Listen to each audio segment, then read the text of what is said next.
So my son, who, let's face it, is not a put-upon child by any stretch of the imagination, came to me the other day holding a $5 bill. And he was holding it like he had just won the lottery. This is essentially what I got. Daddy, look. And I'm like, okay, buddy, good job. And he's like, no, look.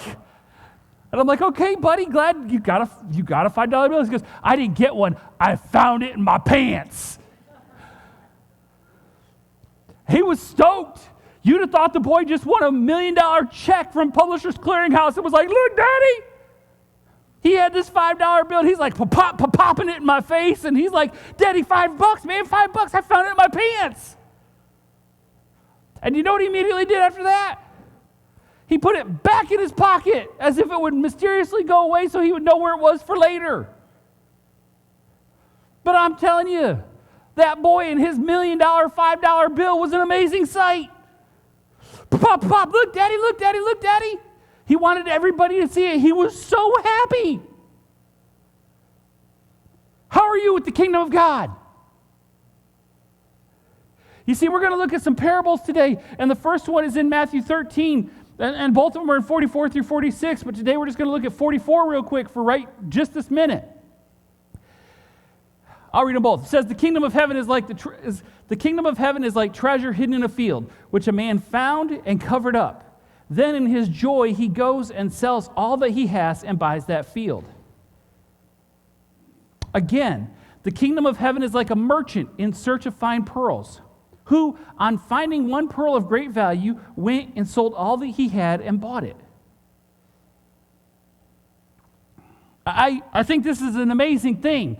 And I've always as these two things have always bounced around in my head, I've always looked at them and thought, same parable. I mean, it's basically the same parable. That's what it is. But the truth of the matter is, as I've been looking at it and studying it up a little bit, they're not the same parable at all. They're radically different parables for two radically different groups. You see, in this first parable, there's a really cool thing that happens. There's a treasure hidden in a field. Now we're like, okay, so he's like a pirate. Arr, first century pirate. See my hook? I want everybody to see my hook. Arr. Not a first century pirate.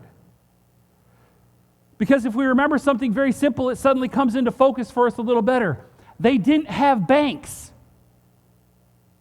Do you guys realize that in the first century, whatever you had was probably in your house? So if somebody came in your house to steal from you, they found everything.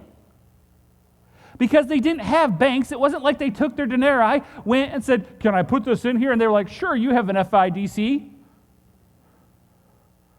That will be for sure declared income for Caesar. Now, some of you got it, some of you didn't. We're just going to have to work on your history lessons there a little bit. But anyway, so we got the guys, you can't take your denarii, just hand them over to somebody else and they're going to put them in a big vault and keep it for you forever. And you can just take out your little ATM card and swipe it at every little donkey stall. It doesn't work that way. If you have a treasure or something you really care about in the first century, you have to find a place to keep it. And a lot of people, if they had fields or land somewhere, they would go out and they would literally dig a hole and they would bury their treasure in the hole. Which is not a horrible idea because you can still always get to it as long as that field is yours. Because when you die, there's no telling who's going to buy that field. And if the next person who buys the field doesn't realize there's a treasure in there, they could just own it for a while and then they die and the field gets sold. And you never know how many people might have sold treasures over time just because they were hidden in fields they owned but never found. It's an unseen treasure.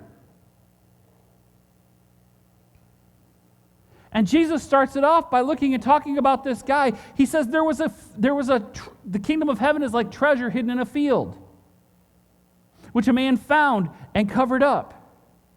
Because bear in mind, some of you guys, if you guys went out in your back lawn and you started digging and you found copper wire, leave that there. It's supposed to be there.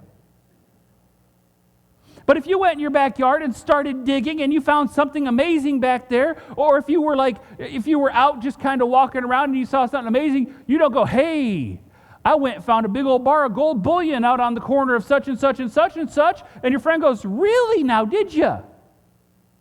And when you go back and look for it, guess what? It ain't there no more. Because your friend is faster than you are. That's the only reason. He finds this treasure in a field, and he immediately knows it's a treasure. He immediately knows that this is a field he wants. And so instead of going and telling everybody in the whole world, he kind of covers it up again to make sure he can get it. Are you with me?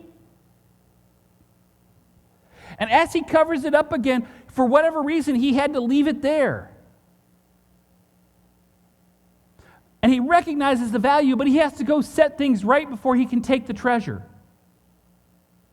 Because let's face it, if it's not his field, he's stealing. And this treasure is so valuable, he doesn't want to steal it. He wants to make it his own.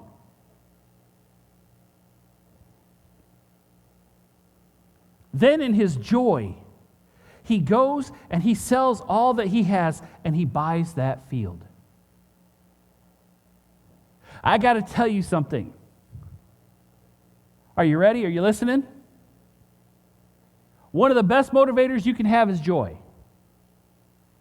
Because joy is an automatic reward internally. It isn't a reward that's given to you from external, it's a reward that's given to you from internal. Aren't you glad that the joy of the Lord is my strength? Because that doesn't come from anything on this world. It doesn't come from any place anywhere else. The joy of the Lord is inside me. The joy is an internal motivator. But to get joy, it means you want to get joy, right? Nobody walks out to Christmas morning and goes, man, I hope there's no presents under there so I can just be bummed out. I mean, I've seen some teenagers that look like that when they go out there, but when they get their presents, they look better. Okay? Nobody walks around and goes, oh, good, I can finally get that car I've always wanted. Yay. These aren't how we show joy. If we think we want something, we try to attain it, and when we attain it, we are joyful. Even while we're trying to get it, we can be joyful because we know we're going to get it, and when we get that reward, we're joyful. The joy is part of the reward, is it not? This is where you guys say, yes, it is. No, that was terrible. Yes, it is. Wow, you guys need to come to VBS. So the truth of the matter is this, we're so excited and joyful about it that it motivates us, and we motivate it, and we know it's a great treasure, and so what do? We want it! Right? If you have somebody sitting in here, sitting next to you, look at them right now. I'm going to say something, and I hope it's true. Do you want them? Everybody shake your head, yes, it'll make people feel better. And because you want them, you will hopefully do something nice for them. Jocelyn, that means they're not going to make you walk home, okay? What I'm saying is, when something brings you joy, you want to do good things to get to it. And this man finds a treasure in a field, and he says, this is an awesome treasure, and he covers it up again. And in joy, he goes, and he is willing to do whatever he can to get that field. Because joy is a motivator that gets him to want to get that field. He's not like walking halfway going, man, that was kind of a cool treasure. I sure hope they'll let me have it. I would leap in joy and everything, but I just twisted something, and I don't think if I leapt, I'd probably be on the ground. I don't want to do that to you. It's ugly when I go down.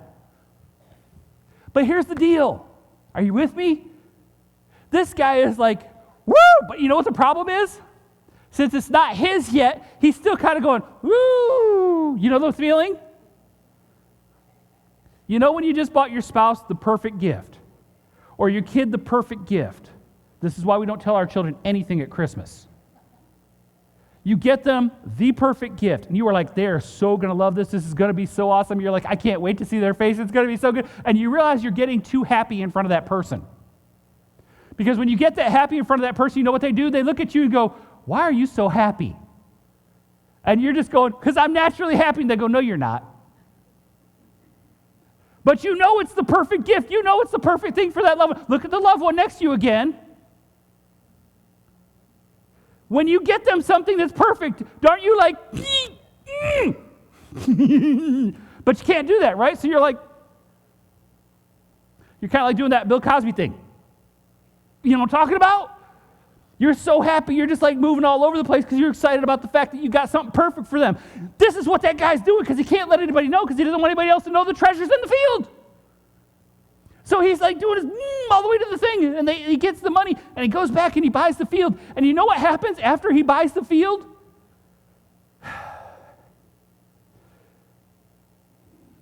Think a nuclear bomb going off, but with joy. He bought the field, he digs up the treasure, and he is like, woo!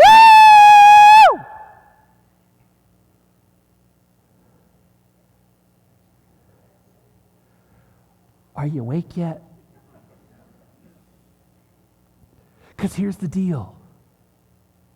He has found this perfect treasure sitting in a field that he didn't even know about, but it showed up in his life and it popped in there, and all of a sudden he knows exactly what he wants for his whole life is to have this one treasure in this one field, and he finally gets his hands on that one treasure in that one field, and everything in his life goes, boom, it's good, thank you, Lord. Hey, the treasure's the kingdom of heaven, so why aren't you standing like that and screaming it more often out in the world?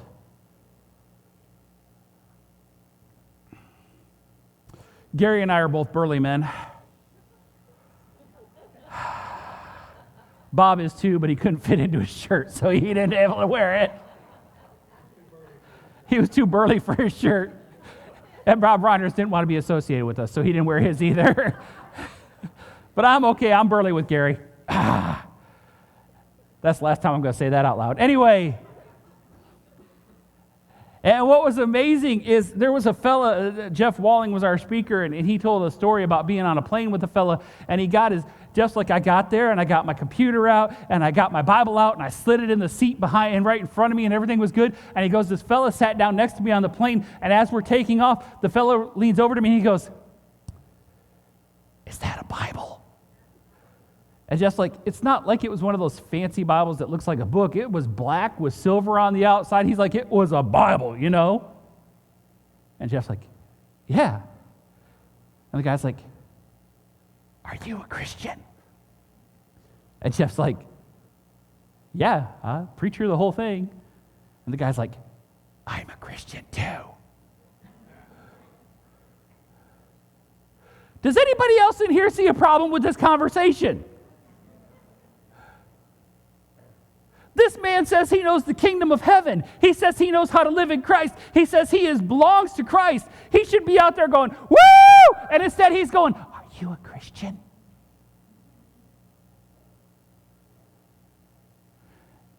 And he goes, well, from where I'm from, there's not a whole lot of Jesus there. Just like, oh, where are you from? He goes, I'm from San Francisco. Hey, does anybody know why it's called San Francisco? Because there was a guy who committed himself to helping people so much in that part of in the part of the world that his name was Francis, and he became Saint Francis. And so, in other words, we have the city of San Francis. Jesus is all over that city. As a matter of fact, Jeff did a really great job of walking all the way down the California coast and telling us how most of the California coast is named after saints that spent their lives being with Jesus. Yeah, don't ever tell me Jesus isn't in your life. He isn't where you live. Because there's far too many ways to show it. My question is this, though. Are we willing to show the kingdom? Are we willing to be like Asher, who found a $5 bill in his pocket, and I couldn't get him to stop putting it in my face? Daddy, $5. $5. Daddy, do you see my $5? Why don't we all walk out there going, kingdom of heaven, Jesus Christ. Kingdom of heaven, Jesus Christ. You don't have to want him, but if you listen to me, you'll want him. Instead, we walk out of here and go, oh my gosh, can you believe how long he talked and how loud he screamed? Oh! Why do they even put a guitar in his hands? Is he ever going to learn to play it? When you walk out of here, do you go, oh, I didn't like the music, I didn't like the sermon, it felt like it went too long, it was too hot, it was too cold, the lights were too bright, I don't know what your thing might be. When you walk out of here, are you complaining so much in here that you forget you're supposed to be in Christ in the kingdom and you never take it out there? Because if you find something as a surprise that is the best thing you've ever found, you should be screaming to the heavens how exciting it is and letting people know Jesus Christ is the way. But instead, we sit on a plane and look next to a guy that's already got a Bible out and go, are you a Christian? Because we want to confirm that the person next to us agrees so that we can almost be like, right now it's almost like this, are you a Democrat? I'm not trying to be mean, okay? I'm really not. But why is it so easy to equate our faith with politics?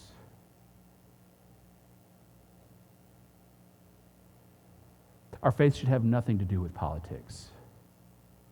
Nor should our faith ever be something that we have to be ashamed of.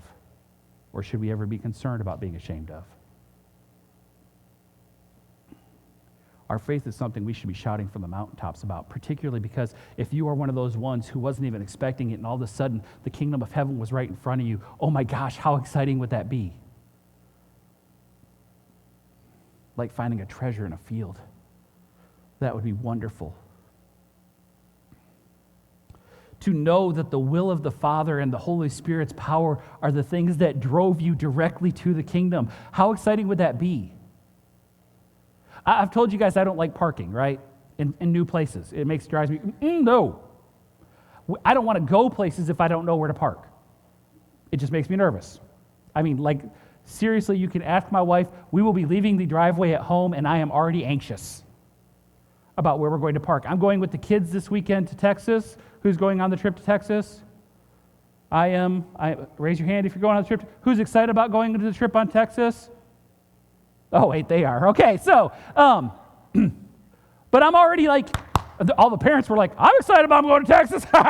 Anyway, you can't see their faces, but I can. It's one of those things where I'm already thinking about it going, oh, are we going to have enough of this? Are we going to have enough of that? Is the van going to make it all the way there? Are we going to blow a tire out again? I'm going to have to change a tire on the side of the road. Are we going to get down to the camp? Am I going to know where I need to go in the camp? Am I going to know where I need to put the girls? Am I going to know where I need to put the guys? Is Lindy already going to be there so that she can be my female sponsor for me when we get there? What am I going to have to do? Blah, blah, blah, blah, blah, blah. Hey, have I put enough worry in your mind right now just on this one trip for going to Texas?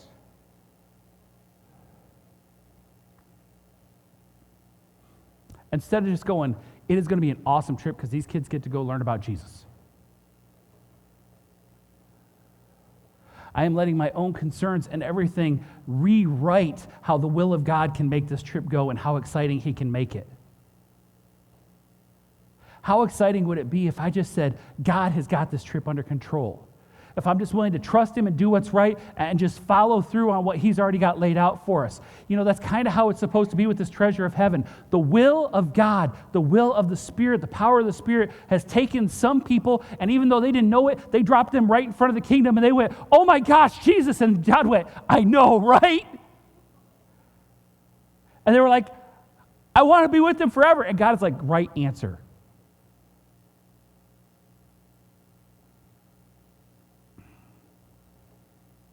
Isn't that how it should be? But instead, we make it so complicated. I'm really excited for people who are able to go out there and they're able to just look at this. And that God has put them there and He has revealed this truth to them. But the truth is that while these two stories that we started talking about are similar, they're not the same. See, the first is about my son with a $5 bill, snapping it because he found it, and it was an amazing miracle that he found it in his pants. Honestly, if you knew my son, that would be an amazing miracle that he found it in his pants. But I have to tell you about my daughter's pajamas. You know, being a preacher's kid is never easy. True story. My wife and my daughter went shopping and got Kaylin a whole bunch of new clothes for school and everything else, and they bought her these adorable little pajamas that she was going to wear. They were wonderful. Everybody, she she was younger. She came out and modeled them and everything. And Amy and her, they spent time going out because neither one of them really liked to shop, but they decided this time they're going to spend some time. They went out, they shopped, they found the perfect pajamas. They brought them home. They went in, they checked everything out. They took all the tags off everything. They hung up everything. And that night, Amy was like, honey, why don't you go wear your new pajamas? And Caitlin went, okay. And they walked back in her room, and lo and behold, the pajamas are gone. Caitlin's like, I can't find them. Did you put them somewhere, Mama? And Amy's like, no, I didn't put them anywhere. And so Amy and Caitlin both get up, and they go into Caitlin's room, and they start looking for these pajamas. It was like May or something like that. It was. Just go with me on this. We're going to say it was May. I can't remember exact dates because, I can't remember months that don't start in the same letter. So, but it was like May. And they go in and they take stuff out of her room. They open all the drawers. They empty all the drawers. They empty her closet. These jammies are gone. They went through the trash just in case they accidentally put it in there while they were disassembling everything else. These jammies are gone. I'm like, okay. Well, I guess the jammies are gone. She'll have to go get new jammies. They're like, but. And so about every 3 weeks or so, I would hear one of them rummaging around in Caitlin's room. Caitlin is in there. She's going through. She's like, where are they? I know there's not that much space. Where are they? And I hear Amy go through the stupid jammies. I know they're in here somewhere. Where are those jammies at? In late June, they took everything out of her room looking for the pajamas. And then they put everything back in her room. In August, school's about to start. It's time to find the jammies. So both of them went in there, and for like 3 hours, these girls are in this room taking stuff apart, going through trash, looking under stuff. And then we get to about December, and Caitlin walks out of her room and does this. And I'm like, what are those? And Amy goes, no. And Caitlin goes, yeah, I just looked under my bed, and there they were. What? Okay, where were they? My dresser ate them. Underneath the drawer. Under the drawer in the dresser. Sorry. I got a question. How do you find clothes under the drawer in a dresser? That's some pretty serious looking, is it not? You have to take all the drawers out. You have to go through everything. You have to look, particularly if it has like a bottom for the drawer area there and everything. You have to actually look for those, right? Those jammies were gone. Gone. Never going to see those jammies again. Already bought new jammies. They were nice, but we got lesser jammies for her. Everything was going on. And all of a sudden, they had this final look through, and what do? We find the jammies. She looked for the jammies. They both looked for the jammies. The jammies were something important to them. They wanted to find the jammies. They knew there were a perfect pair of jammies in that girl's bedroom somewhere. Praise God, we found them in December, and they were summer jammies.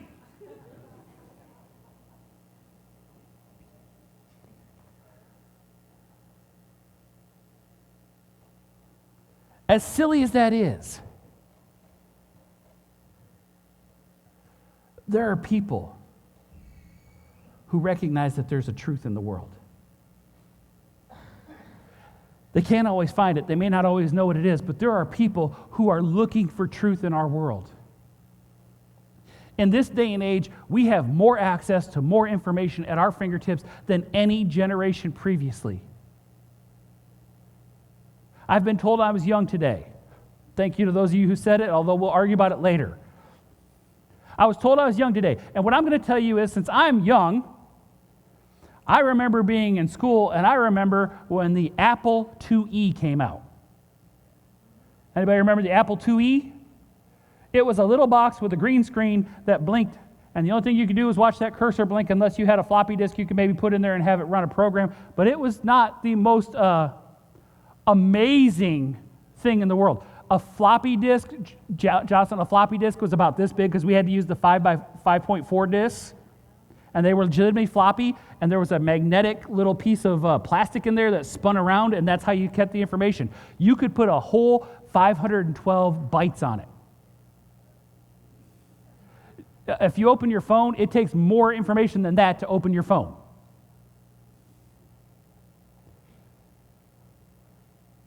I'm amazed by how much information we currently have in our world. I'm amazed by how much we have information at our fingertips, more than ever before. Where I was going with that is I remember when you had to go to the Encyclopedia Britannica. Do you remember? Knowledge only updated every 10 years, not every 10 seconds. You would go to the Encyclopedia Britannica and they'd ask you to do a report on a certain country, and you would go to the Encyclopedia Britannica in your parents' lounge and you would open it up and go to that page and you go, it doesn't exist. And you go back to your teacher and you're like, hey, you wanted this report on this country? And she's like, yeah, and it doesn't exist. It's not in Encyclopedia Britannica. And they would look at you and go, how old is yours? And I go, I don't know, my dad used it.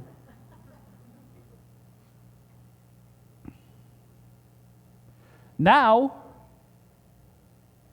you tell kids you want to report on a country, they pull their phone out, they tap it into Google, and they go, is this enough? Here's the problem. There was a time when you got truth from the people around you. Do you remember that?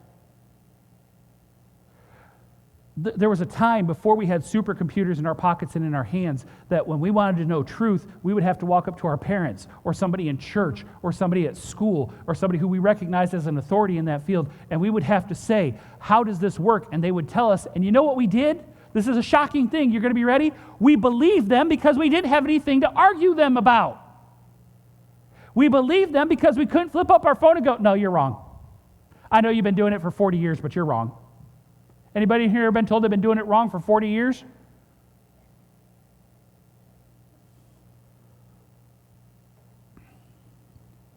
More information than ever before. People are seeking, people are hunting, people are trying to get the truth. And the truth of the matter is, the reason they're doing that is they recognize there is something in life that they need, but they just can't put it all together, and there is so much information out there, it causes a belief paralysis. There are too many things to believe, and so I will refuse to believe in anything. But Romans says we should be able to figure it out. Romans 1:18 through 21 says, for the wrath of God is revealed from heaven against all ungodliness and unrighteousness of men, who by their unrighteousness suppress the truth. For what can be known about God is plain to them, because God has shown it to them. For his invisible attributes, namely his eternal power and divine nature, have been clearly perceived ever since the creation of the world. Let me say this again. His invisible attributes, namely his eternal power and his divine nature, have been clearly perceived ever since the creation of the world in the things that have been made. So they are without excuse. For although they knew God, they did not honor him as God or give thanks to him, but they became futile in their thinking, and their foolish hearts were darkened. People are searching, and God is there, and God is willing to say, I'm right here. Here's my power. Here's my divine nature. Just come to me. And we all go, I wonder why it works that way. Google, Siri, why does it work that way? And you know what the amazing thing is? We believe the little voice that comes in on our phone more than we believe the creator of the universe.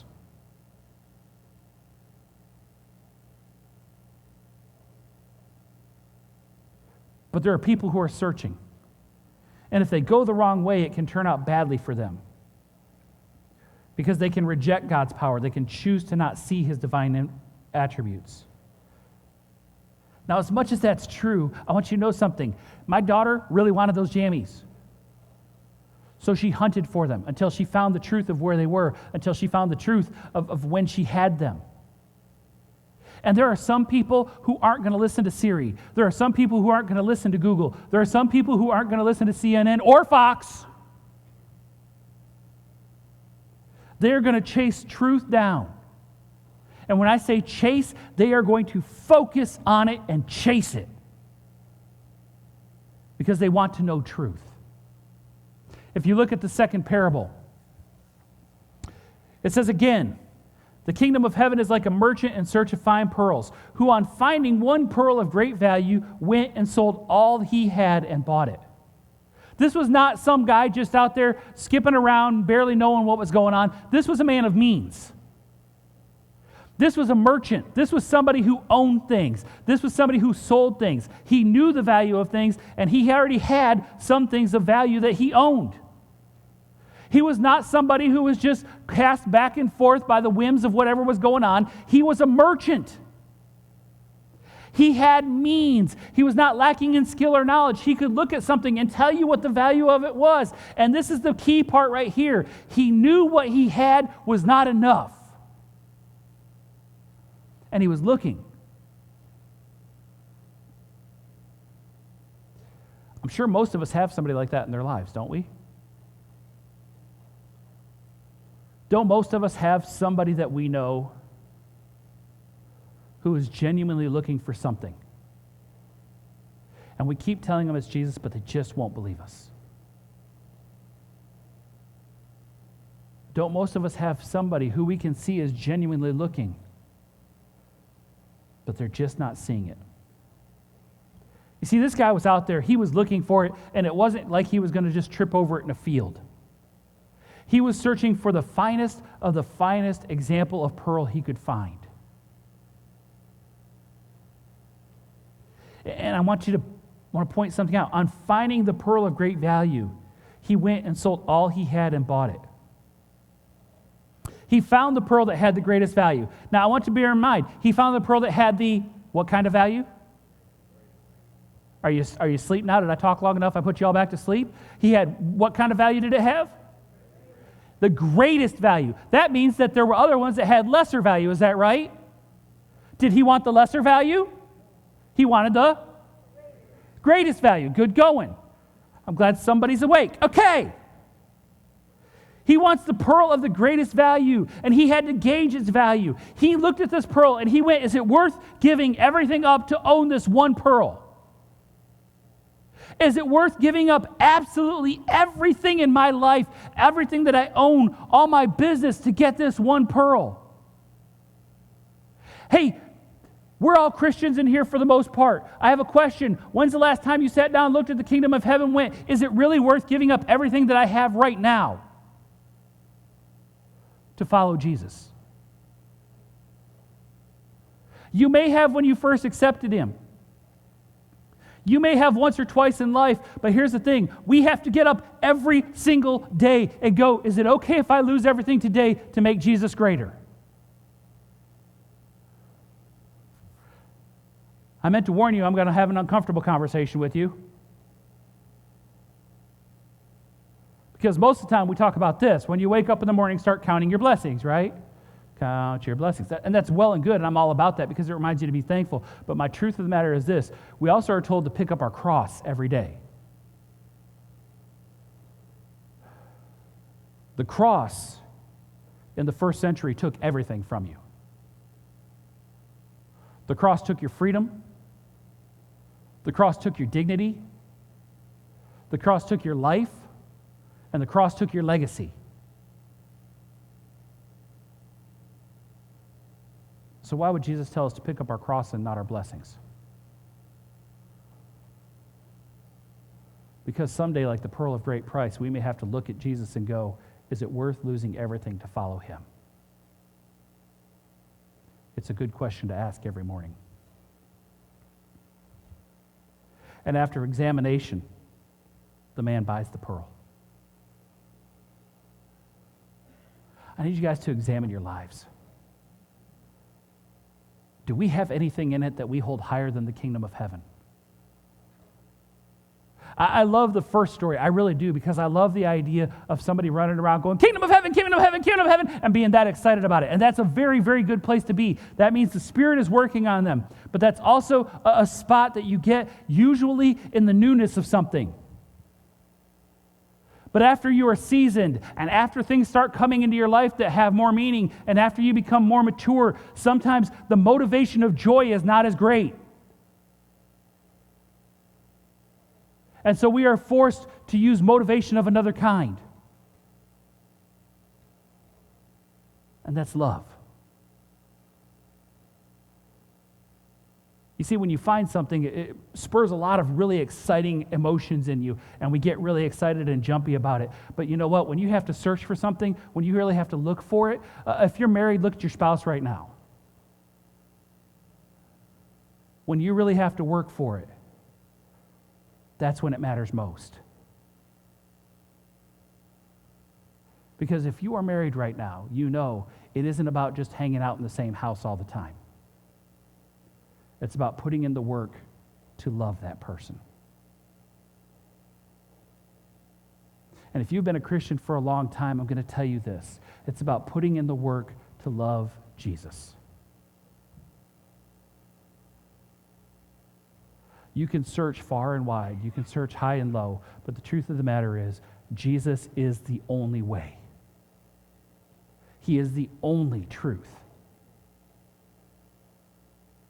And it isn't easy following Jesus. We need to be thankful constantly. But we also need to remember that there will be a cross to bear. And we need to make sure that when we accept Jesus, we are ready to give up everything else. You see, I'm talking to a group of fairly mature people here. And my challenges to you can't be simple milk. They have to be things that are going to push you harder. And my challenge today is this. Can you wake up tomorrow morning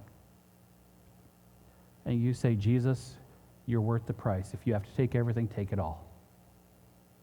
I will glorify you. Are you willing to make it all happen, to be in Christ? Or are you willing to know Christ and be in the world? It's kind of an interesting thought, isn't it? Kids, you guys should already know this. If you don't, surprise. Hey, we're trying to get them to CIY. Okay? For those who don't know, CIY is called Christ in Youth. It's a parachurch organization that's been around for, let's see, I'm 50, so 40-ish or more years, almost 50 years, I think. CIY, what they do is they basically rent out college campuses around the country, and they put on events at those campuses. They usually have somewhere between 1,000 and 2,500 kids at each event. And when I was involved with them, they were doing 22 events a summer. So I want you to get your head on this, okay? That means they were touching somewhere between 22 and 27,000 kids every summer, teenagers. Are you with me? And I like CIY. I'm all about CIY, but I'm also going to be honest with you. This is where I get to be old, for those of you that were saying I was young. Are you ready? This is where I get to be old. I remember going to CIY when I was 14. I remember taking youth groups to it when I was 30, and I'm now 50. And I'm looking at CIY going, I don't recognize it. Because it's not my CIY. There's different people in charge. My buddies who I used to go hang around with and mess around at the offices aren't there anymore. And so even though I know CIY, I am not in CIY. They actually called me to go direct when just after Amy and I got married, they called me to go assistant direct in Idaho one time. Idaho. I just want to point that word out. That's all I need to say, okay? They called me and sent me there. They had me drive trucks around for them. I would go to the office and I'd hang out with the guys there. I was in CIY at that time, so I knew a lot about it, and I could tell you all about what was going on with each conference for several years. Now I kind of know who the guy is that's in charge. I know where their building is, but I know CIY, but I'm not in it. Are you with me? Hey, my question and my fear is this. Do we know Jesus, but we're in the world? Do we know Jesus, but when he calls us, the only thing we hear ringing is our cell phone? Do we know Jesus, but when we hit our stop position, rather than look for Jesus, we would rather turn on the TV and surf that all night long?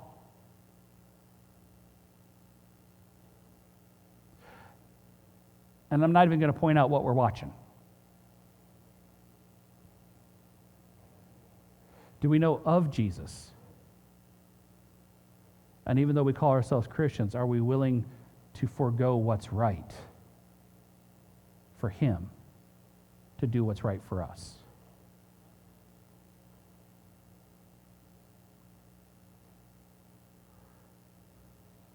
The challenge for the day is this.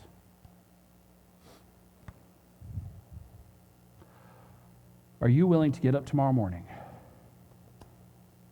and, if possible, get on your knees or sit on the side of your bed or bow your head or fold your hands? Are you willing to get up tomorrow and talk to Jesus and let him know that he is the most important thing? That you are glad that he put you in front of him and that you saw the kingdom of heaven? Or you're glad that you've been searching for him, but you want to continue to search for him and make him the most important thing? Are you willing to get up tomorrow morning and spend all your time for even 3 minutes in prayer telling Jesus, it's all yours, it's not mine, so if you need to take it, that's great, but glorify yourself? Because if we want to be like Jesus, you have to realize that's exactly what he did. Father, if there's any way that this cup can pass from my hand, please let it. But if not, your will be done.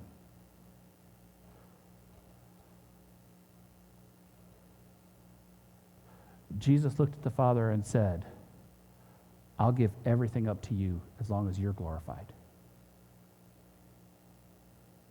If we're supposed to be like Jesus, is that a challenge you can commit to right now? Are you willing to look at the kingdom like it's the most precious thing that could ever be found in your life?